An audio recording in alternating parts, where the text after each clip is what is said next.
Bien, un minuto más y comenzamos la actividad. Estamos haciendo conexión en YouTube para darle inicio.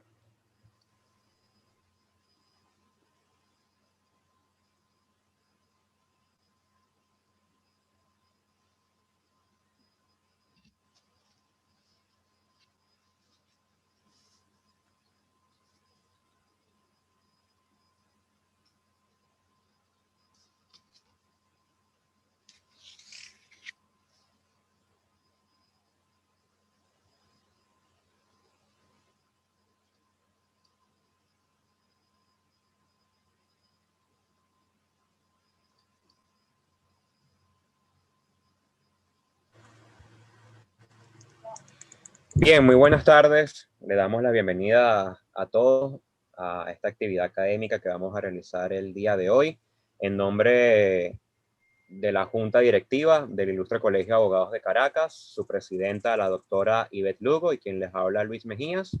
Le damos la bienvenida a este webinar, Reflexiones de un penalista en los últimos 50 años.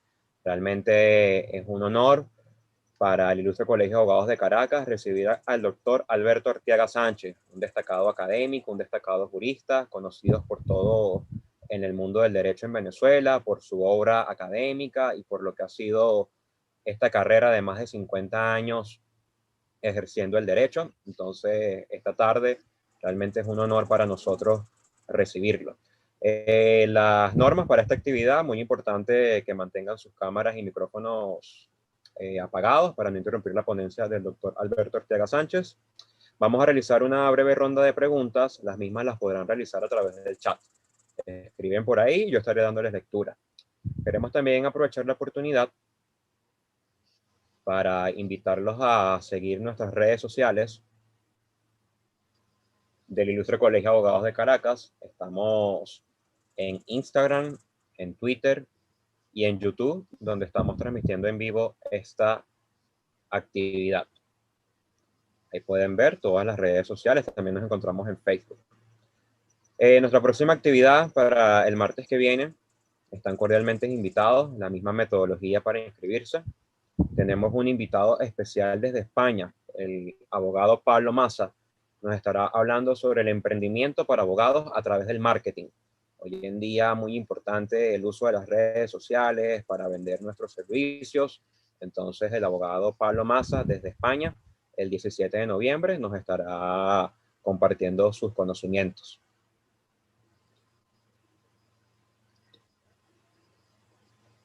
Y bueno, también queremos aprovechar la oportunidad para invitarles a otra actividad académica, la tercera jornada de actualización en Derecho Penal, Procesal Penal y Ciencias Afines. Esto será en homenaje a la doctora Magali Vázquez González y al doctor Alberto Arteaga Sánchez. Esta actividad se realizará este mes de noviembre, el día 27, 28 y 29.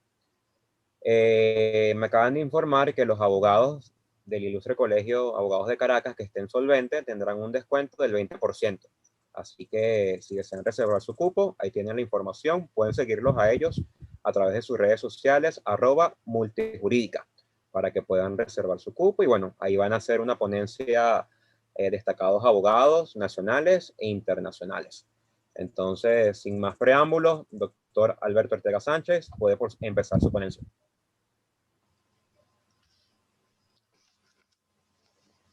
Bueno,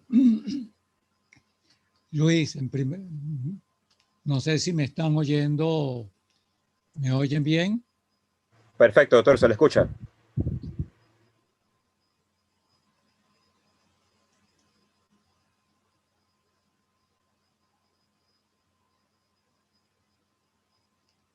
Bueno, yo no logro ver la imagen, pero me imagino que me están oyendo. Sí, doctor, se escucha y se ve bien. Puede empezar, tranquilo.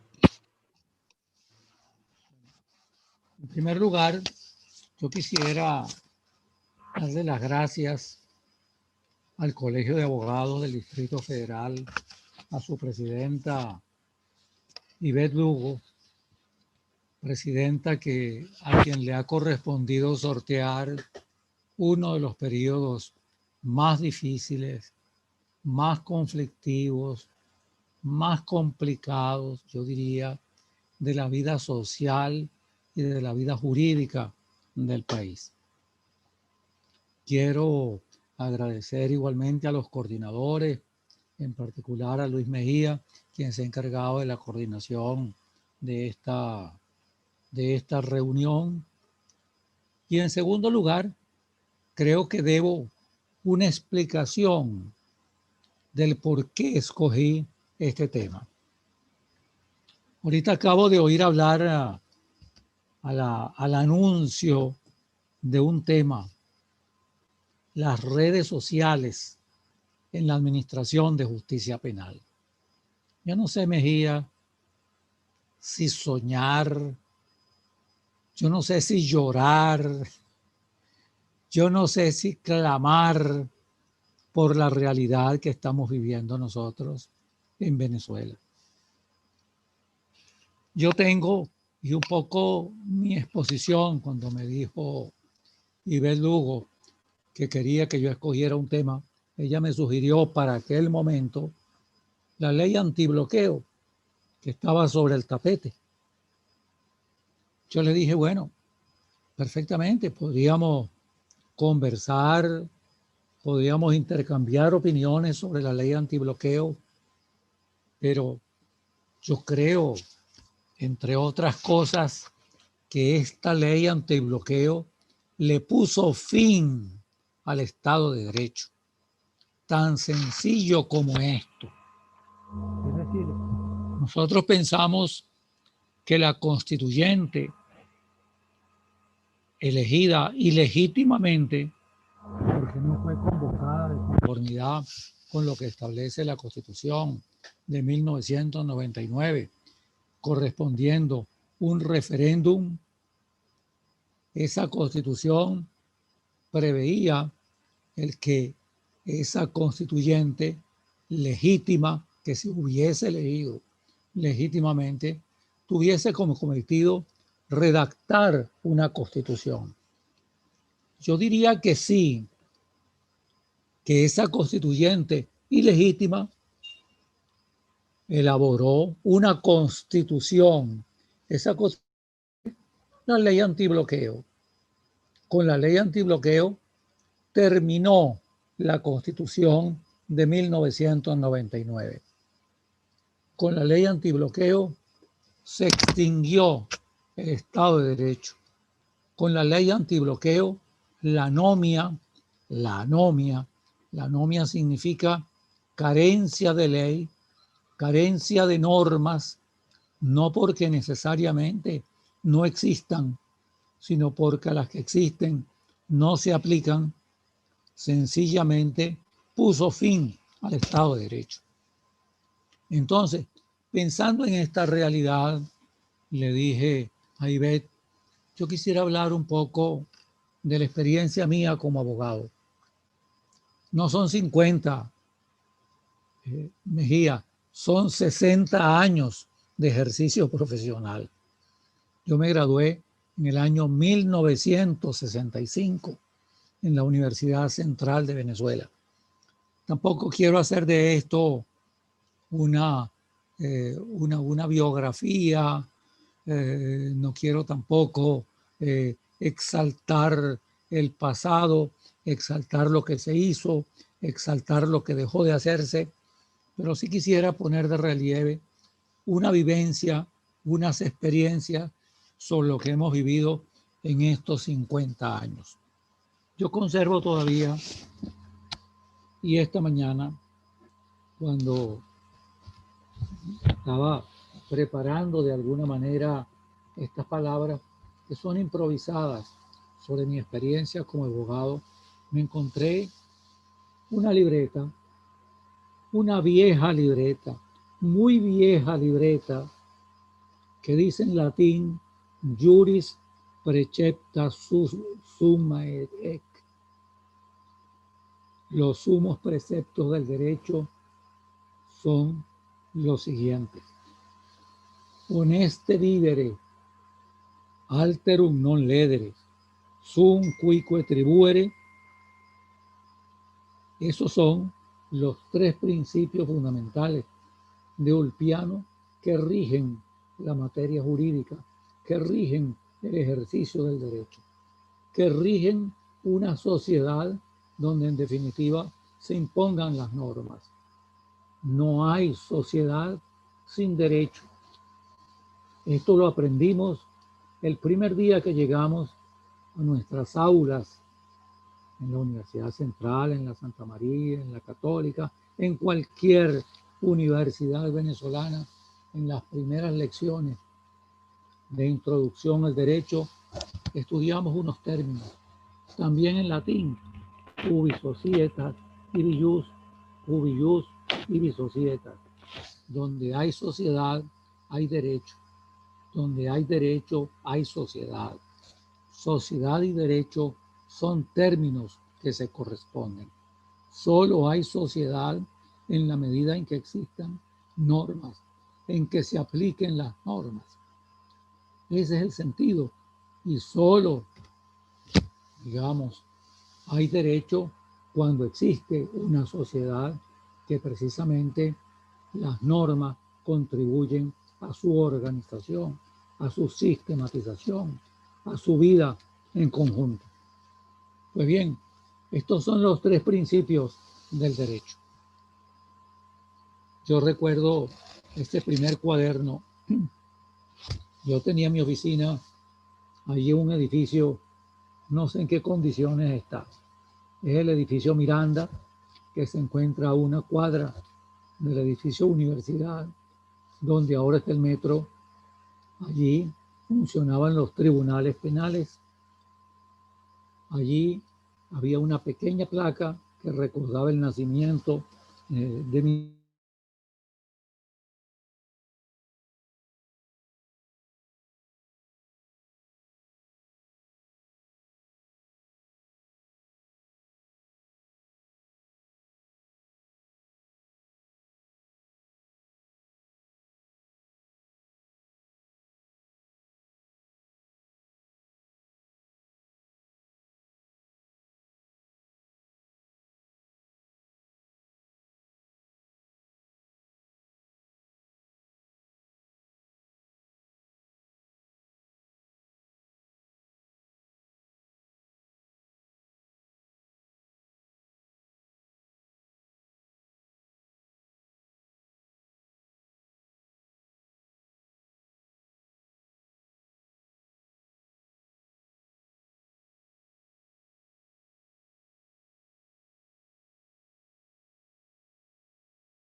Bien, creo que está presentando una falla de conexión el doctor Alberto Arteaga. Vamos a esperar unos minutos para solventar esa situación. Esperemos que se vuelva a conectar y darle continuidad a la actividad académica.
Bien, presentamos una falla de conexión con el doctor Alberto Arteaga Sánchez. Ya se está conectando de nuevo. Ya retomamos otra vez la conferencia. Activamos el micrófono del doctor Arteaga para que continúe.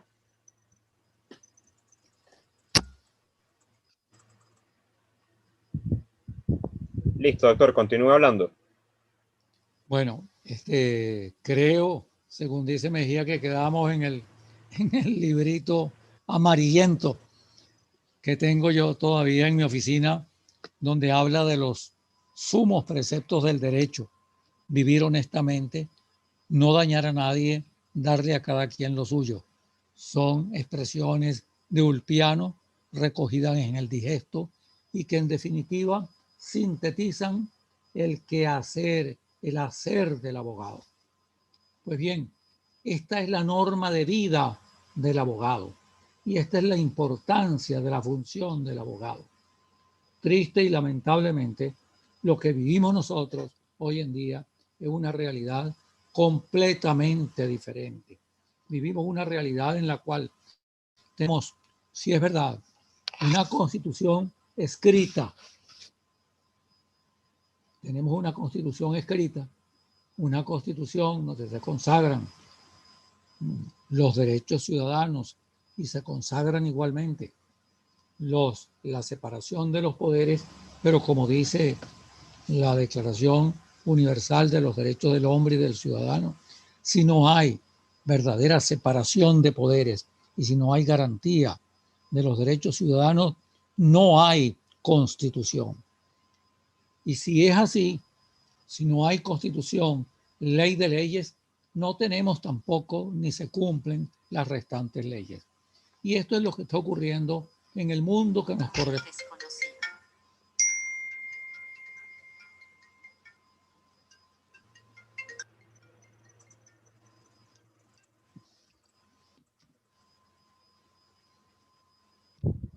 Creo que me siguen oyendo. Sí, doctor, si puede active el video para que podamos verlo. Donde aparece la camarita, la activa y así lo vemos y escuchamos. Perfecto, continúe, doctor. Lamentablemente, yo estoy absolutamente de acuerdo en que sigamos cultivando la ciencia penal, el que sigamos cultivando la ciencia del derecho, en particular en que cultivemos el derecho penal.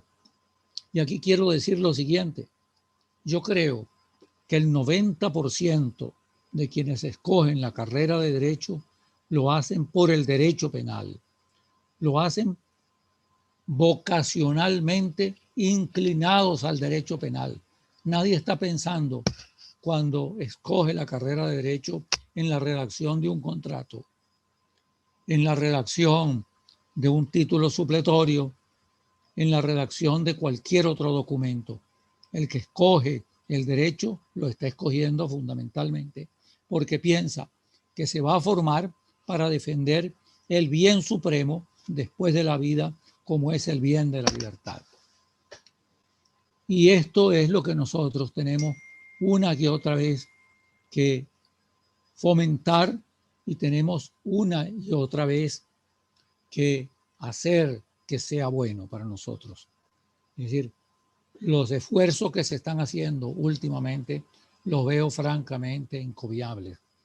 Cuando sigo los chats donde hay exposiciones brillantes de abogados también igualmente destacados dentro del foro venezolano, nuevos y no tan nuevos, hombres como Grisanti Aveledo en Valencia, quien todavía vive, hombres como Jorge Rosell, dedicado por entero a fomentar la ciencia penal, cuya cátedra de Derecho Penal, cuya cátedra de Jorge Rosell ha sido un foco para la distribución de los conocimientos del derecho penal.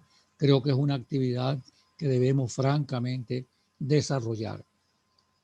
Pero por otra parte, cuando oigo las disertaciones maravillosas, disertaciones de Magali Vázquez, disertaciones maravillosas de Ángel Serpa, de disertaciones maravillosas de Carlos Simón Bello, disertaciones maravillosas de profesores nuestros, destacadísimos penalistas, cuya obra no ha sido suficientemente reconocida, pienso necesariamente en lo que ocurre en nuestra práctica, en la realidad del ejercicio del derecho penal.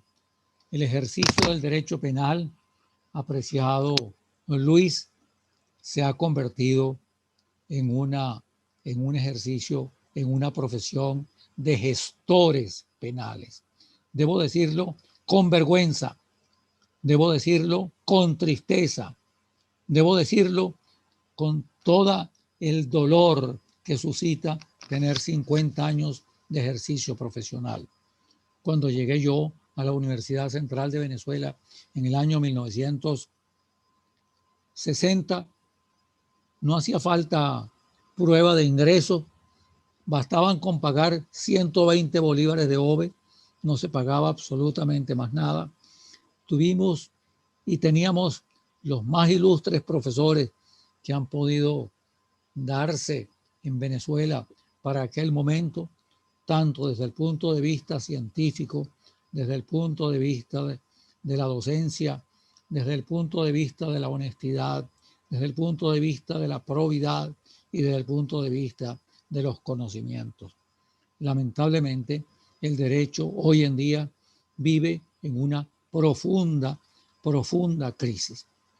Pues bien, yo no quiero hablar por eso de ningún tema estrictamente jurídico, que se los dejo a estos ilustrísimos abogados que cultivan la ciencia del derecho penal y que deben seguir cultivando la ciencia del derecho penal, porque yo sí sueño en una Venezuela en la cual el derecho se va a aplicar. Los tribunales van a aplicar justicia. Los tribunales y la justicia que se encarna en hombres y mujeres que responden a un ideal, al ideal de la justicia, a decidir conforme al derecho y conforme a sus criterios jurídicos y conforme al derecho. Por lo tanto, se va a imponer. Yo sueño en un poder judicial y pienso que hemos tenido una profunda falla desde los inicios de la República hasta hoy en las carencias, en las falencias, en las dificultades, en la crisis del poder judicial. Un poder judicial que triste y lamentablemente está siendo y ha sido y se ha prestado a un mecanismo para servir no a la justicia, no al derecho, sino a intereses de naturaleza política. Yo viví diversas etapas. Cuando me gradué, hicimos un pequeño escritorio entre 4 compañeros nuestros, como lo suelen hacer todos los que egresan de las universidades, un pequeño escritorio en el cual cada uno escogió una rama. Unos se fueron por el inquilinato, otros por el derecho civil, otros por el derecho laboral, y yo, lógicamente, que tenía la inclinación por el derecho penal, me fui por el derecho penal. Mi primera experiencia, apreciado Luis, fue terrible. Mi primera experiencia fue en el oriente del país. Y cuando llegué en el primer avión, era el avión que salía a las 6 de la mañana y llegaba a la ciudad de Oriente a donde me dirigía a las 7 de la mañana, esperando hasta las 8:30 a que abrieran los tribunales, cuando por fin llegó el magistrado. Era en esa época un juez de instrucción. Vivíamos en el sistema inquisitivo. Había jueces de instrucción. Y al explicarle a aquel juez cuáles eran mis argumentos para la defensa que yo pensaba asumir, me oyó como quien oye llover, y después de oírme como quien oye llover, me dijo: usted es de Caracas, ¿verdad? Y le dije: sí, efectivamente, soy de Caracas. Bueno, se ve que lo es porque las argumentaciones que me está haciendo aquí no valen absolutamente nada. Usted tiene que dirigirse a hablar con un abogado, que es el abogado que resuelve las cosas en este tribunal. Y me dio una tarifa, triste y lamentablemente la recuerdo en este momento, incluyendo los números de los artículos. El artículo 186 eran 5.000 bolívares, que era una libertad provisional. Y el artículo 206, el cliente se encontraba preso. El artículo 206, para declarar terminada la averiguación, eran 10.000 bolívares. Para mí fue el primer encontronazo con la realidad de la justicia. Y efectivamente me propuse desde aquel momento luchar por el adesentamiento del ejercicio del poder judicial, por el ejercicio del derecho penal. Y yo creo que, triste y lamentablemente, no hemos logrado lo que nosotros nos propusimos en aquella época. Esto es triste y lamentable. Pues bien, por eso dije, yo no quiero hablar de un tema jurídico, yo quiero hablar de la realidad, yo quiero hablar de nuestros tribunales, yo quiero hablar de lo que está ocurriendo en nuestras fiscalías, yo quiero hablar de lo que está ocurriendo en las diversas instancias judiciales donde lamentablemente la argumentación jurídica vale muy poco y son otros los intereses los que están en juego. Y no quiero con esto, porque me cuido mucho con ello, generalizar. En este mundo de la justicia penal hay jueces honestos, hay abogados que prestan sus servicios como fiscales que son honestos. Hay abogados o policías o funcionarios policiales que prestan sus servicios con absoluta dedicación y son honestos. Y yo creo que esas excepciones hay que hacerlas. Pero triste y lamentablemente vivimos bajo el signo de la corrupción, bajo el signo de no un ejercicio profesional, sino bajo el signo de abogados que solo tienen como el título de abogado, pero que no tienen verdaderamente el título que significa ser defensores, hombres buenos, porque esa es la definición del abogado, hombres buenos al servicio de la ley. Yo quiero con esto recordar un poco y dar un testimonio de lo que fue el derecho, lo que era el derecho, cómo triste y lamentablemente esa realidad, si bien en el pasado tuvo etapas de franca mejoría, nunca dejó de depender de intereses de naturaleza política.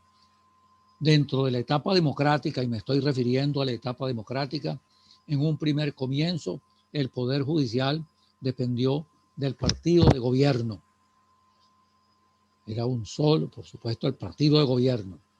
Posteriormente, cuando el partido de gobierno perdió el poder, el partido que ganó el gobierno quiso restarle ese poder que tenía el partido de gobierno para la designación de los jueces y se creó el llamado Consejo de la Judicatura. Ese Consejo de la Judicatura que se inició bajo figuras realmente ilustrísimas. Cito, entre otros, al doctor Rafael Pisani. Cito, entre otros, al doctor Simón González Urbaneja. Cito, entre otros, a otros abogados ilustres que precisamente prestaron su servicio para que se escogieran adecuadamente los tribunales de justicia, para que se escogieran a personas ilustres, personas doctas, personas honestas, personas probas, personas conocedoras del derecho.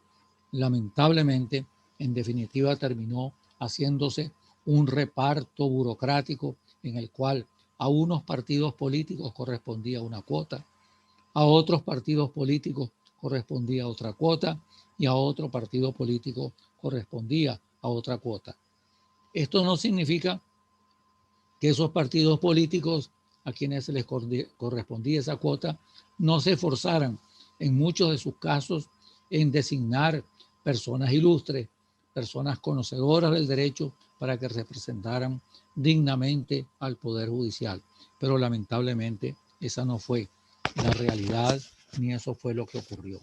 Y triste y lamentablemente, a partir de estos últimos años, de este último periodo, hemos vivido un poder judicial con la realidad de un poder judicial que no es poder judicial. El poder judicial solo es tal en la medida en que se trata de un poder autónomo e independiente, si no, no es poder. Triste y lamentablemente hemos vivido en un poder judicial o bajo un poder judicial que ha estado al servicio de los intereses del gobierno. Y esta etapa yo diría sombría, esta etapa oscura, esta etapa dura, esta etapa lamentable que queremos que no se vuelva a repetir en Venezuela, se inicia con la reforma de la ley del Tribunal Supremo de Justicia en el año de 2004, cuando el presidente de la República, ante una situación que le fue adversa por parte del Tribunal Supremo de Justicia, dijo públicamente que situaciones como la que se habían presentado no eran situaciones que podrían volverse a repetir. Pues bien, yo creo que esta primera consideración debe ser tomada en cuenta. Una segunda consideración que debe ser tomada en cuenta. La realidad de la justicia penal es la realidad de nuestros penales. Es la realidad de nuestros procesos. Es la realidad de nuestros juicios. Y yo me preguntaría en este momento, ya tuvimos en el año 1999 un cambio del sistema inquisitivo, o que no era inquisitivo puro, sino predominantemente inquisitivo mixto, inquisitivo acusatorio, pero predominantemente inquisitivo, que en definitiva terminó convirtiéndose en un sistema policial, en un sistema de expedientes, en un sistema donde el juez en definitiva o la policía en definitiva era la que definía y la que en definitiva condenaba. Nosotros esperamos, todos los venezolanos esperamos que a partir del año 1999 la situación de Venezuela cambiaría. Triste y lamentablemente eso no ocurrió. Eso no ocurrió y vivimos lo que estamos viviendo hoy en día.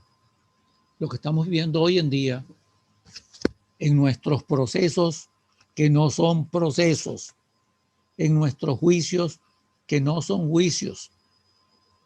Nosotros pensábamos en que con la reforma del sistema inquisitivo a la realidad de un sistema que fuera un sistema acusatorio, íbamos a cambiar radicalmente el paradigma. Pero el paradigma no se cambiaba sencillamente, ni se cambia. Las leyes no cambian la realidad social. Vivimos una realidad en la cual no hay procesos, no hay juicios, no se producen las condenas después de un juicio y no se cumplen las condenas. La impunidad constituye la regla. Tenemos, y hay que decirlo, Mejía, con toda claridad, más del 99% de impunidad en Venezuela de los hechos punibles. Y esta es una realidad que debemos nosotros cambiar. Y tenemos otra realidad. No tenemos juicio.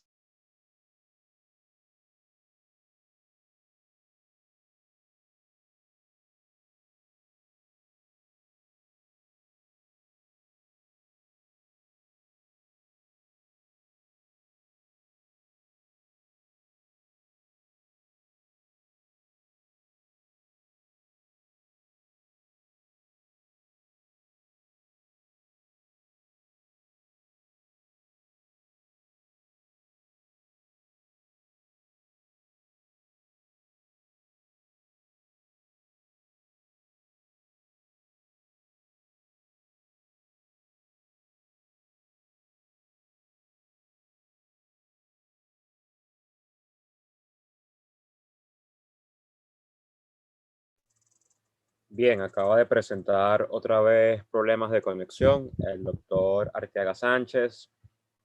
Realmente, bueno, está haciendo muy buena ponencia, llevando a cabo varias reflexiones, pero bueno, vamos a intentar volver a conectarnos para continuar con la actividad. Manténganse en línea, ya están llegando diferentes preguntas. Al finalizar la ponencia del doctor, estaremos dándole lectura. Por favor, manténganse conectados.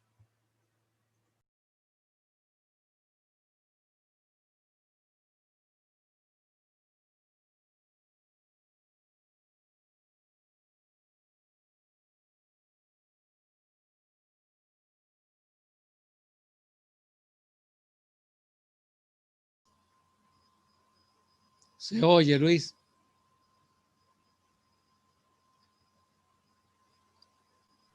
Perfecto, doctor, se escucha. Continúe. Bueno, ¿a dónde quedamos? Porque tenemos que ir empatando.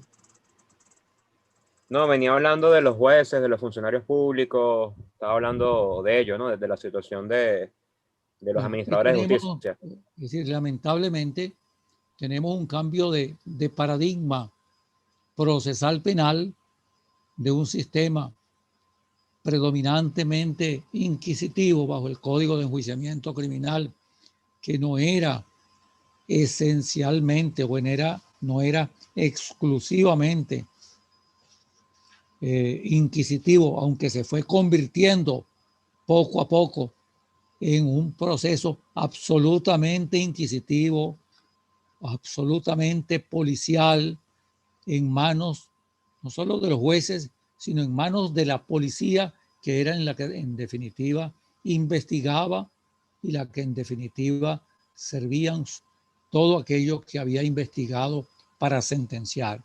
Esa es la realidad que vivíamos nosotros anteriormente. Pensábamos que todo esto había cambiado. Bueno, ahora tenemos un proceso teóricamente acusatorio, pero un proceso que no existe. Un proceso que no existe. Se inicia el proceso con una detención que solo se puede producir cuando hay una orden judicial, y solo puede haber una orden judicial cuando hay una orden de captura que emana de una decisión de un tribunal que, una vez llenos los extremos que el Código Orgánico Procesal Penal determina para que se pueda detener a una persona, pueda aquella persona ser detenido. Esa es la consecuencia de esa orden judicial, es una orden de captura. Pues bien, se captura o con esa orden judicial o en flagrancia, pero la flagrancia implica el sorprender a una persona, el ver a una persona, el percibir a una persona que está en el momento en que está cometiendo un delito o cuando acaba de cometer un delito. Fuera de eso, se trata de decisiones que son absolutamente arbitrarias, que deben ser condenadas y cuyos autores deben ser enjuiciados, es decir, por la comisión de delitos contra la libertad individual. Esta es la realidad que nosotros estamos viviendo.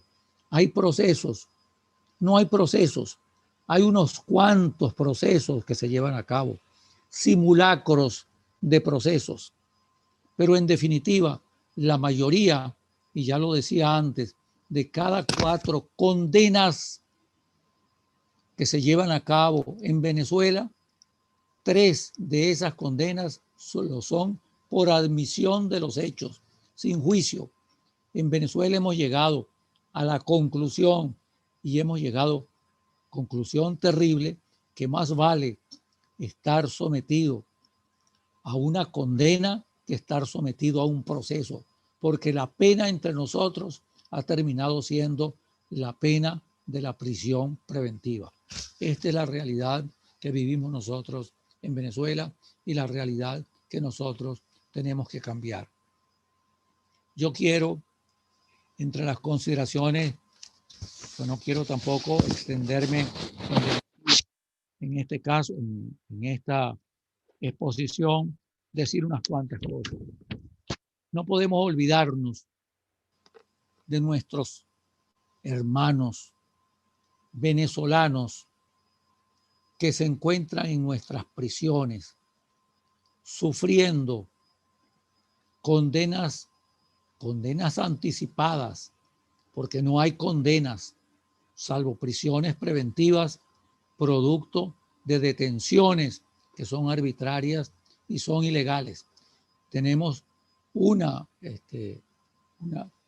cantidad de personas que se encuentran en nuestras prisiones padeciendo situaciones que son insoportables, que son situaciones terribles, situaciones intolerables para un sistema democrático, para una vida democrática. En días pasados, uno de los que egresaban indultados, me refiero concretamente a Nick Merevans, decía que en algunas de esas prisiones ver la luz, entiéndase bien, ver la luz del día y no ser torturado, terminan constituyéndose en privilegios. Son situaciones que nosotros no podemos admitir, que no podemos tolerar. La situación de nuestras prisiones es terrible. No solo la situación de las prisiones para quienes la sufren, para quienes están adentro en esos establecimientos penitenciarios. Es la prisión, es el encerramiento, es el sometimiento a medidas humillantes, a requisas que yo las llamo impúdicas, de madres, de hermanas, de hijas que tienen que llevar comida a los establecimientos penitenciarios. Es decir, tenemos situaciones en las cuales un sistema democrático choca abiertamente y queda muy poco y queda muy tímido el informe que hicieron los expertos de Naciones Unidas sobre la situación que vivimos en Venezuela en relación al respeto de los derechos humanos. Por lo tanto, yo lo que quisiera finalmente en estas breves consideraciones es decir que después de 50 años de ejercicio profesional, yo sigo enamorado del derecho, sigo luchando por el derecho, sigo luchando por el derecho penal en cuyo centro está el ser humano, sigo luchando porque nosotros no justifiquemos en forma alguna prácticas ilegales, que no convalidemos hechos de corrupción, que no convalidemos sobornos, que no convalidemos hechos en los cuales se nos pretende solicitar dádivas indebidas por lograr beneficios que son indebidos. Yo sueño en un país en el cual no vuelva a ocurrir lo que ocurrió. La noticia la vi en el día de ayer. Después yo creo que han pasado alrededor de 10 años del inicio del juicio de la jueza Fiuni, la cual en definitiva terminó siendo condenada por algo que han dado en llamar corrupción espiritual inexistente, corrupción espiritual carente de todo sentido, corrupción espiritual o condena como la que se hizo a la doctora María de Lourdes Tafiuni, sencillamente para que sirviera de ejemplo para que ningún juez se atreviera a dictar sentencias conforme a su conciencia y conforme al derecho, sino de acuerdo a los dictámenes del gobierno. Con esto concluyo lo que yo quería decir en estas pocas palabras. Con esto concluyo mi resumen de vida de 50 años de ejercicio profesional, reiterando mi optimismo, reiterando mi confianza en que tendremos nuevos abogados, en que hay que estimular nuevas vocaciones, en que no hay que desanimar a quienes quieran estudiar derecho. Tenemos que luchar por una sociedad en la cual se imponga la justicia, se imponga el derecho y que esa justicia y el derecho realmente reinen y tengan el lugar debido en un sistema social y democrático de derecho. Muchas gracias. Excelente, doctor. De verdad, muchísimas gracias por tan excelente ponencia, por sus consideraciones, por sus reflexiones. Saludamos a los más de 90 participantes que están conectados a través de Zoom. Tenemos también conectadas a personas en YouTube Live.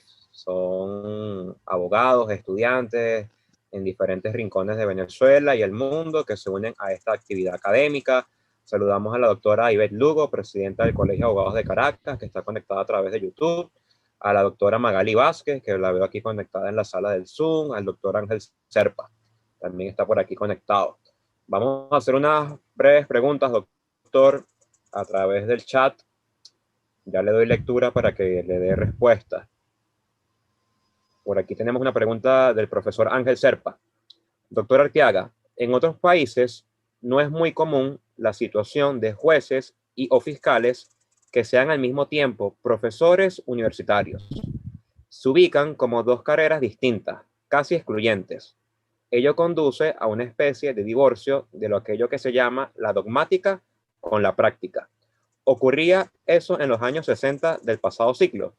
Pregunta Ángel Serpa. En primer lugar, Luis, un saludo muy especial a Ángel. Admiro su esfuerzo, su constancia, su tenacidad, su capacidad inventiva, el estar permanentemente sobre los temas de actualidad.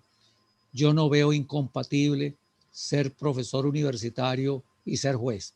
Al contrario, creo que son profesiones que se complementan. Pero evidentemente, un profesor universitario tiene que tener sumo cuidado en defender en cualquier parte aquello en lo que ha escrito, en lo que ha enseñado y en lo que ha dictado como cátedra en su materia. Yo creo que son dos profesiones que se complementan perfectamente. Por lo tanto, no encuentro que pueda haber ninguna contradicción entre el hecho de ser profesor y de ser abogado. Es más, yo sí criticaría con frecuencia y acepto la crítica que se me pueda hacer. Todos podemos equivocarnos y todos cuando escribimos algo podemos rectificar nuestras posiciones, pero tenemos que tener sumo cuidado en que aquello que escribimos sea aquello que llevemos a la práctica. Por lo tanto, yo creo que un juez tiene que ser consecuente con aquello en lo que cree, con aquello en lo que profesa y con aquello en que responde a su conciencia y al derecho. Ok, perfecto, Sí. doctor.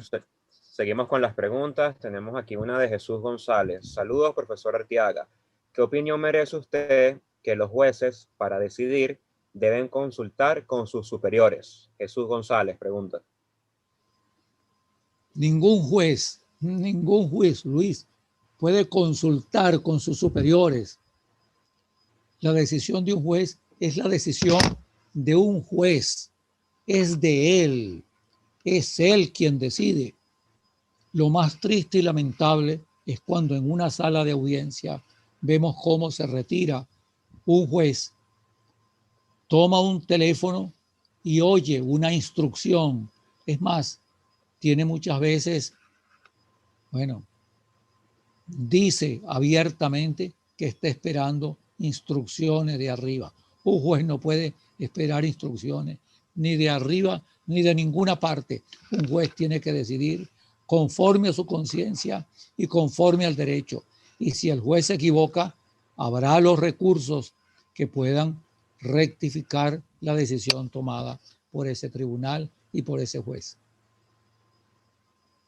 Perfecto, doctor. Tenemos otra pregunta de Zulmira Moreira, desde Monagas. Ella nos pregunta en relación al caso de la jueza María Lourdes Jaffiuni, la rectificación por parte de la Corte de Apelaciones de la sentencia a 5 años de prisión por el delito de corrupción espiritual. ¿Qué piensa al respecto? Esa corrupción espiritual no existe, Luis. No existe.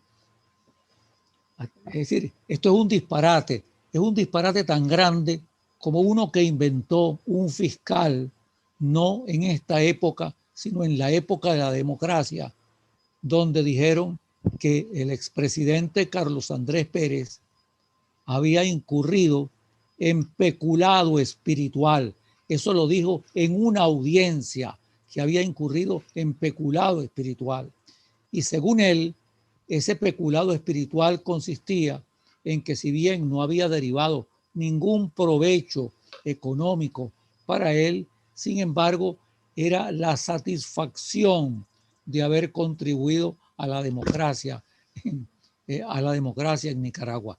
Esto es una de las tantas aberraciones que yo creo que quedarán en la historia judicial venezolana. No se puede hablar en forma alguna de corrupción espiritual.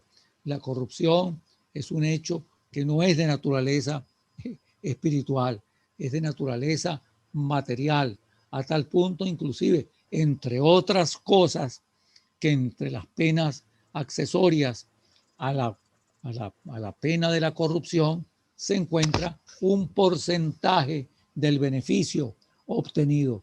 Así es que esto carece completamente de sentido y no fue otra cosa que un mensaje dirigido a todos los jueces para que se abstuvieran de tomar decisiones que pudieran ser contrarias a los intereses del gobierno. Perfecto, profesor. Tenemos aquí unos comentarios. David Cera, muy agradecido con el doctor Alberto. Qué privilegio escuchar tan brillantes palabras de aliento y de ética. Agradecido por la oportunidad. Otro comentario de Rosina Calcina. Excelente exposición del doctor Alberto Arteaga Sánchez. Jesús Figueroa, otro comentario. Excelente, doctor. Felicidades. Tenemos por aquí una pregunta de Freddy. Él dice, ¿qué es lo más grave que tiene el Código Orgánico Procesal Penal que afecta al sistema penal venezolano? Yo diría, Luis, que todo código, como toda obra humana y todo instrumento humano, es susceptible de ser mejorado. Toda obra humana y todo código puede ser reformado, reformulado, revisadas sus normas, ajustado a la realidad venezolana. Triste y lamentablemente, lo que ha ocurrido entre nosotros no es que hemos reformado un código que era necesario cambiar, que era necesario modificar, antes que el código penal. Evidentemente era necesario hacerlo, pero lo que hemos hecho con posterioridad no es reformarlo para mejorar el sistema acusatorio, sino que sencillamente lo que hemos hecho es una vuelta atrás para tener ahora una simple caricatura de sistema acusatorio. no hay sistema acusatorio. Es más, yo diría lo siguiente, y lo diría con toda propiedad. Yo creo que de alguna manera había más garantías con el Código de Enjuiciamiento Criminal venezolano, con todos los abusos que había bajo el Código de Enjuiciamiento Criminal venezolano, que con el Código Orgánico Procesal Penal, el cual sencillamente no se aplica. Sus normas son inaplicables. Sus normas no se cumplen. Te repito, no tenemos proceso, no tenemos juicio, no tenemos condena, no tenemos proceso, porque el proceso no se inicia como se debe iniciar, observando todas las debidas normas que conforman lo que se llama el justo proceso.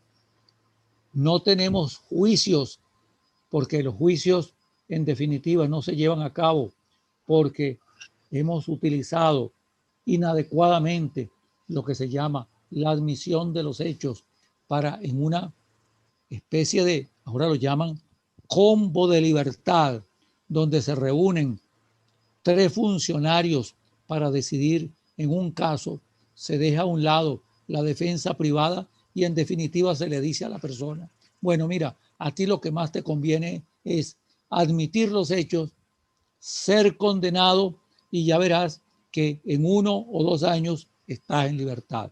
Esto es terrible lo que nos ha ocurrido a nosotros. Y reitero, un país sin justicia no es un país. Ok, excelente, doctor. Ya vamos a finalizar. Bueno, quisiera, doctor, unas palabras de usted para esos jóvenes abogados que se están graduando, incluso para los que están estudiando derecho. O sea, surge la pregunta, ¿no? En base a la crisis que estamos atravesando, no existe Estado de Derecho. Una cosa es lo que se ve en el aula y otra cosa es la que se ve en la práctica. ¿Cuál sería ese mensaje que usted le da a estos jóvenes abogados? Mi mensaje, Luis, es un mensaje positivo. Yo creo que hoy más que nunca es necesario estudiar derecho. Hoy más que nunca es necesario entregarse al derecho. Hoy más que nunca es necesario entender que la profesión del abogado, más que una profesión que sencillamente produzca beneficios económicos, tiene que tomarse como un apostolado. Yo creo que un abogado, y lo decía, no lo decía, lo decía un profesor de ética de la Universidad Central de Venezuela, es el hombre bueno al servicio del derecho. Nosotros tenemos que insistir en los valores, en quienes quieren y en quienes aspiran y en quienes llegan a nuestras aulas a enriquecerse con lo que el derecho tiene y con lo que el derecho enseña. Tenemos que reforzar la vocación del abogado, la vocación del jurista, la vocación del juez. Y tenemos sobre todo, y yo quisiera concluir con esto, a mí me parece extremadamente importante que independientemente de cuál sea nuestra corriente política, de cuáles sean nuestras creencias, de cuáles sean nuestras apetencias, etcétera, nosotros tenemos que hacer un pacto, y en ese pacto tienen que entrar toda la sociedad civil y todos los partidos políticos por sacar la mano del Poder Judicial. La política tiene que sacar la mano del Poder Judicial. Una vez más, hay que recordar aquella frase sabia de Cicerón. Cuando la justicia, la política entra por la puerta del tribunal, la justicia huye despavorida por la ventana. Yo creo que nosotros nunca tendremos una justicia ideal, una justicia perfecta, una justicia sin falla. Para eso hay remedios procesales, para eso tenemos el derecho, pero por eso tenemos nosotros que luchar dentro de la sociedad y para eso tenemos los abogados una función bien importante que cumplir. los abogados que nos dedicamos al ejercicio de la profesión, los abogados que se dedican a la judicatura, los abogados que se dedican a la fiscalía, los abogados que prestan sus servicios en oficinas públicas y los abogados que en definitiva, les digo, siguen luchando por el imperio de la justicia en Venezuela. Excelente, doctor Arteaga, de verdad que un gran mensaje que, bueno, es importante que los jóvenes abogados y los estudiantes de Derecho puedan escucharlo y que, bueno, todavía hay mucho que hacer por el país. Bueno, ya para finalizar, queremos compartir pantalla para recordarle a todas las personas que nos están sintonizando a través de YouTube Live y también aquí en esta sala de reuniones por Zoom, las redes sociales oficiales del Ilustre Colegio de Abogados de Caracas. Estamos a través de Instagram, Twitter, Facebook, YouTube. Por ahí estarán apreciando todas las actividades académicas que estamos realizando. El próximo martes continuamos con estas actividades académicas gratuitas con un invitado desde España, un joven abogado que nos estará conversando acerca del emprendimiento para abogados a través del marketing.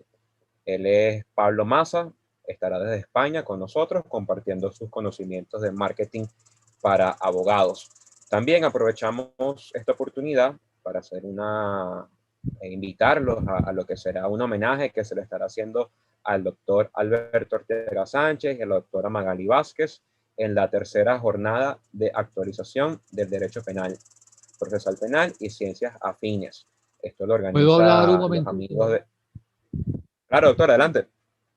Bueno, yo quiero, y ahora la veo en pantalla, quiero darle un saludo, un abrazo muy particular, muy especial a Magali Vázquez González.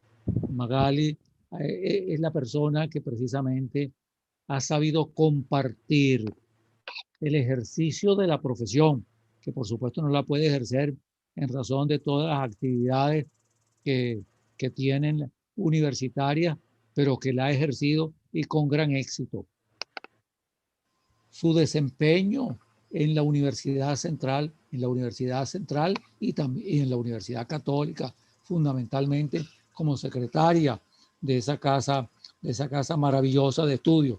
Yo me gradué en la Universidad Central de Venezuela en el año 1965, pero mi doctorado lo obtuve en la Universidad Católica Andrés Bello, porque parece mentira, siendo la Universidad Central la de mayor tradición en Venezuela, no existían para la época en que yo me gradué cursos de especialización ni cursos de maestría. Y fue en ese sentido pionera la Universidad Católica Andrés Bello en esta materia. Así es que mis felicitaciones muy especiales a Magali, bien merecido el homenaje, mucho más que el que pueda merecerme yo. Magali, no lo digo por falsa modestia, lo digo con toda sinceridad y con todo el aprecio que te tengo. Perfecto, doctor. La doctora Magali Vázquez está conectada y bueno, seguro escuchó su mensaje. Recordamos a todos que para esta jornada de actualización pueden buscar más información a través de la cuenta Instagram @multijurídica. Ahí estarán en esta jornada destacados ponentes nacionales e internacionales y me informaron que los abogados inscritos en el Colegio de Abogados de Caracas que estén solventes tienen un descuento del 20%. Así que si quieren aprovechar este intercambio de saberes, aprovechen esta oportunidad. Bueno, ya para finalizar, doctor, algunas palabras. De verdad, muy agradecido Bueno, en nombre de la doctora Ibe Lugo, de la Junta Directiva y mi persona. De verdad que es un honor, profesor, poder escucharlo. Realmente son reflexiones que nos llevan a nosotros, a los jóvenes abogados, a que todavía hay mucho que hacer y bueno, y hacer lo correcto, ¿no? Queda de parte de nosotros los jóvenes buscar la forma de cambiar un poco esta situación de crisis que vive el país y bueno, sus palabras son motivación para hacerlo. Así que de verdad, de mi parte y la doctora Lugo, muy agradecidos. si puedo decir algo, Luis, yo diría, me parece realmente excelente.